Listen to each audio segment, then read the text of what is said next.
Bonjour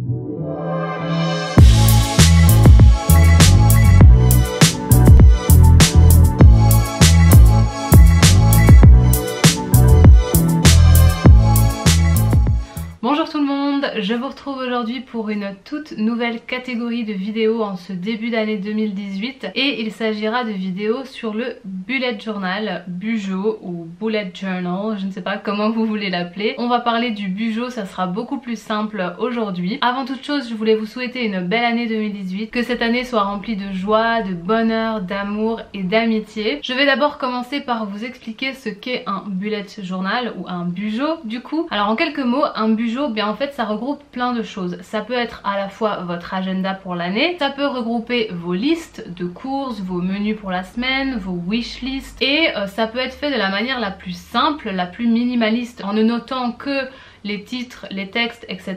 Ou bien vous pouvez carrément en faire un cahier d'art en dessinant des petits doodles, ce qu'on appelle des doodles, des petits dessins, en mettant les choses en page de façon voilà très créative, très artistique. Moi je me situe un petit peu entre les deux, c'est-à-dire que mon bujo n'est pas tout à fait minimaliste mais il est pas non plus hyper extravagant, il n'y a pas énormément de couleurs, de dessins parce que le dessin n'est pas mon fort du tout, donc j'ai voulu garder les choses assez simples. Alors mon bujo, quel est-il? Eh bien c'est celui-ci, donc c'est le Leuchtturm 1917, donc c'est à peu près celui que tout le monde a et c'est celui en petit pointillé et je l'ai pris dans la couleur gris anthracite. Au niveau du matériel que j'utilise pour le bujo, je suis partie évidemment sur une base de crayons, gomme, laque que j'avais déjà à la maison, mais j'ai racheté trois choses vraiment principales. La plus importante selon moi étant un paquet de feutres, donc ceux-ci ce sont les Staedtler, c'est 4+2 gratis en fait, donc les pointes vont de 0,05 mm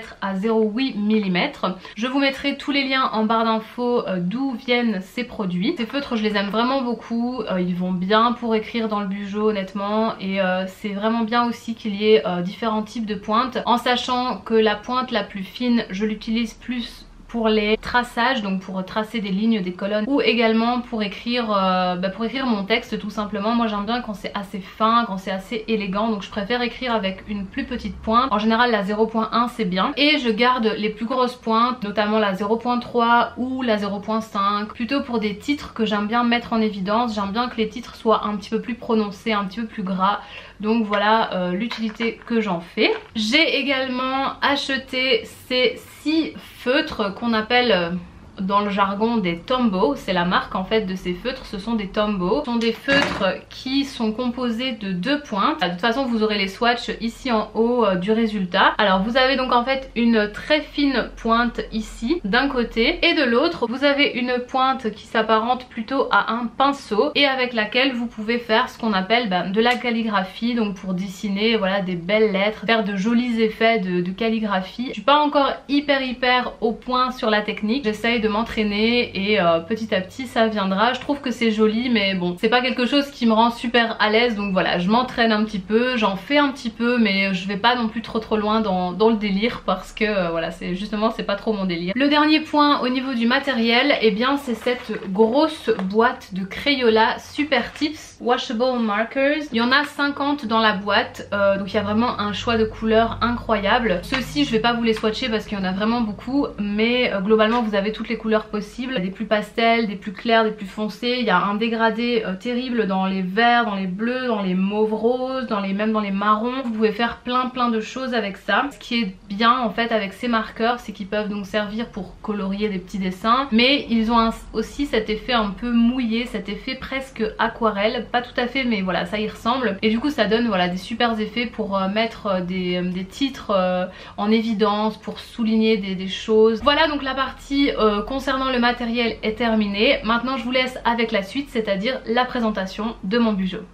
Mon bujo se présente comme ceci, donc c'est une couleur gris anthracite. J'ai pris celle-là parce que c'était celle que je préférais. Alors donc ici, première page, j'ai simplement mis mon nom et mon adresse mail. Ensuite vous arrivez ici sur la page contenu qui est en fait la page d'index. J'ai déjà commencé à remplir les premières pages de mon bujo ici. Vous en avez encore d'autres si jamais. Et enfin on arrive à la page de garde, la page de couverture. J'ai décidé de faire une page un peu pour tout entre guillemets. J'ai simplement écrit 2018 au centre, voilà, avec une écriture un peu voilà, jolie. J'ai ici écrit une citation qui me tient vraiment à cœur. Ici j'ai écrit voilà une autre petite citation, j'ai écrit Happy New Year, j'ai écrit des petites histoires ici. En fait je voulais voilà écrire simplement des petits mots, des petites citations qui me motivent et qui m'encouragent pour cette nouvelle année 2018. Quand vous tournez la page, ici à gauche vous avez ma légende. Alors j'ai fait une légende vraiment très simple. Un point pour une tâche, une croix si c'est fait, un petit rond pour un événement, une flèche vers la droite si c'est un événement reporté, une flèche vers la gauche si c'est un événement qui est avancé, un point d'exclamation si c'est urgent ou important, un point d'interrogation si c'est une recherche ou bien quelque chose, oui quelque chose que je dois rechercher, une information sur laquelle je dois me renseigner, et simplement le mot barré si c'est annulé. Ici à droite j'ai décidé de faire une petite page sur moi pour simplement pour me décrire, mais de façon un petit peu plus originale que bêtement dire bonjour je m'appelle Pauline, j'ai 25 ans. J'ai simplement écrit les 26 lettres de l'alphabet et j'y ai écrit un mot qui me représentait, d'une chose que j'aime ou qui me décrit. Quand on tourne la page, ici on arrive sur mon Calendex 2018. Je l'ai fait voilà de la façon la plus simple possible. J'ai simplement mis en évidence les jours fériés en rose et j'ai simplement noté les anniversaires de mes proches, et j'y compléterai évidemment les rendez-vous que j'aurai, les événements que j'aurai au fur et à mesure. Ici on arrive sur la page du mois de janvier. J'ai fait un calendrier pour le mois. J'y ai mis ici en haut un petit encadré pour des notes si jamais j'ai des choses à noter. Par exemple pour le mois de février, puisqu'il n'est pas encore préparé mon mois de février, voilà, si j'ai quelque chose à me souvenir absolument pour le mois de février, je viendrai peut-être le noter ici. Ici en bas j'ai fait un encadré pour mes objectifs, donc chaque mois j'aurai 3 gros objectifs en fait ici en bas, et j'ai simplement fait un petit dessin et écrit Happy New Year. Je pense que pour chaque mois j'écrirai juste un petit quelque chose et je dessinerai juste un tout petit symbole qui représente bien le mois en question. Quand on tourne la page, on arrive sur mon Habit Tracker. C'est ce qui va traquer mes habitudes, mes bonnes habitudes. Pour le mois de janvier, j'ai décidé simplement de traquer 5 choses et j'ai choisi un dégradé de 5 couleurs, enfin non, plutôt un dégradé de rose ici pour traquer mes 5 habitudes. Et ici à droite, vous avez mon Spending Log, c'est le tracker des dépenses. Je trouve ça intéressant de traquer ses dépenses pour ne pas se laisser avoir, on va dire, et pour rester raisonnable et savoir un petit peu où on en est au fur et à mesure du mois. À gauche se situent mes dépenses, à droite les recettes. À chaque fois j'ai divisé en 3 colonnes, la date, le nom et le montant de la dépense ou de la recette. Alors quand on tourne la page, on arrive ici sur la page consacrée à YouTube. Donc j'ai simplement écrit le nom de ma chaîne et à côté je viendrai y noter le nombre d'abonnés en début de chaque mois. Comme ça d'un mois à l'autre je vois un petit peu l'évolution. Je cache, mais c'est parce que j'ai noté en fait des idées de prochaines vidéos, donc j'ai pas envie de le dévoiler, donc je le cache pour l'instant. Mais donc c'est simplement voilà une page qui me servira à noter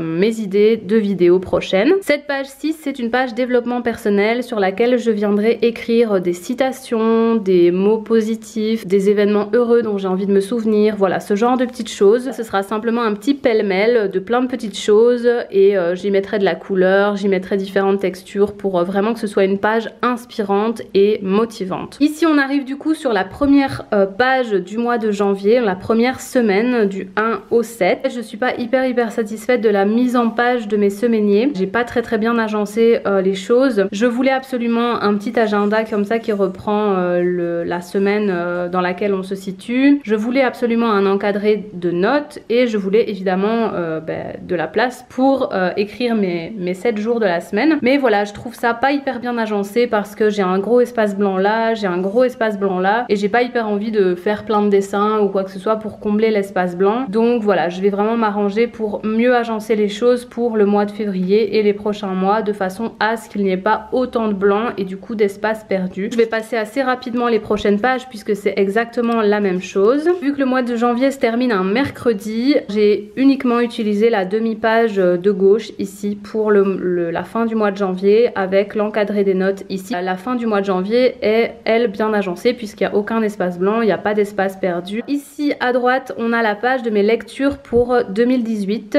que j'ai divisé en 4 colonnes. À gauche j'y indiquerai le nom de l'auteur, au milieu j'indiquerai le titre, ici j'ai fait une colonne en fait avec 3 étoiles. Donc si j'ai pas vraiment beaucoup aimé le livre, ce sera 1 étoile. Si j'ai moyennement aimé le livre, je mettrai 2 étoiles. Et si j'ai beaucoup aimé le livre, je mettrai 3 étoiles. Et la colonne de droite, c'est simplement pour indiquer le nombre de pages. Alors bon, il faut savoir que les listes, c'est vraiment très personnel, hein. Bien sûr, c'est vous qui choisissez le genre de liste et le type de liste que vous voulez inclure dans votre Bujo. Moi, j'ai décidé du coup d'y indiquer donc la liste de mes lectures pour 2018. J'ai également décidé d'y inclure le programme de mon ménage.